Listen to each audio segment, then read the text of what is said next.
Обращение Совета ТЭПа в главе Республики Ингушетия Калиматову. Воистину, ингушский народ с энтузиазмом воспринял смену руководства Республики Ингушетия. Ушел в отставку Евкуров, а на его смену Кремль назначил вас. Спустя полгода после вашего назначения у ингушского народа возникает к вам целый ряд вопросов. Какие задачи, определенные Кремлем, вы должны реализовать в Ингушетии? Должны ли вы налаживать диалог с народом, или вам рекомендовано напрочь игнорировать волю ингушского народа? Кстати, 6-месячный период вашего правления убеждает общественность республики о том, что диалог с народом вам не велено налаживать. Какую задачу поставил перед вами Кремль по поводу подаренных Евкуровым Кадырову ингушской территории? Вас обязали замалчивать эту проблему. Какова ваша позиция по вопросу восстановления границы Ингушской республики Северной Осетии и выполнения в полном объеме закона о реабилитации репрессированных народов?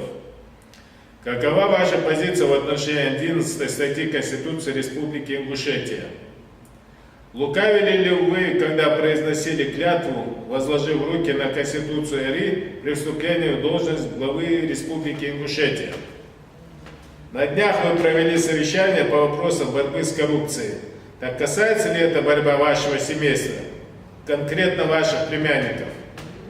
Какую конкретную задачу поставил вам, как говорят в народе, бывший телохранитель Ахмад Хаджи Кадырова, а ныне полномочный представитель президента РФ в Северо-Кавказском федеральном округе господин Матовников по вопросу реакции на удручающее наглое заявление Кадырова-младшего по вопросу его претензий на ингушские территории, плюс к Чхой-Мартановскому и части Суджинского района, которые ингушские руководители подарили Чечне.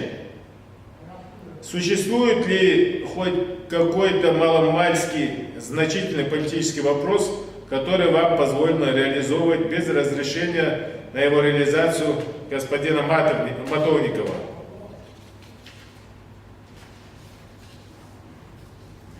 Почему руководителем Министерства межнациональных отношений до сих пор остается человек, самым бесцеремонным образом призывающий ингушский народ забыть свою кровавую историю, связанную с этнической чистой ингушей пригородного района и Владикавказа, осуществленной российской военщиной с подачи непосредственного участия бандформирования обоих Осетий в 1992 году?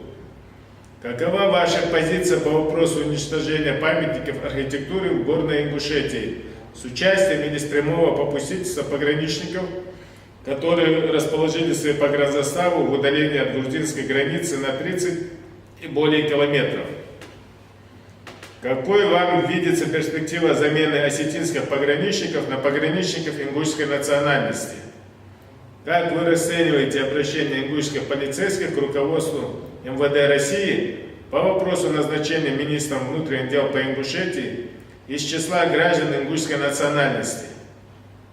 Чем вас не устроили судьи Конституционного суда Республики Ингушетия и чем не устроила господина Матовникова их позиция?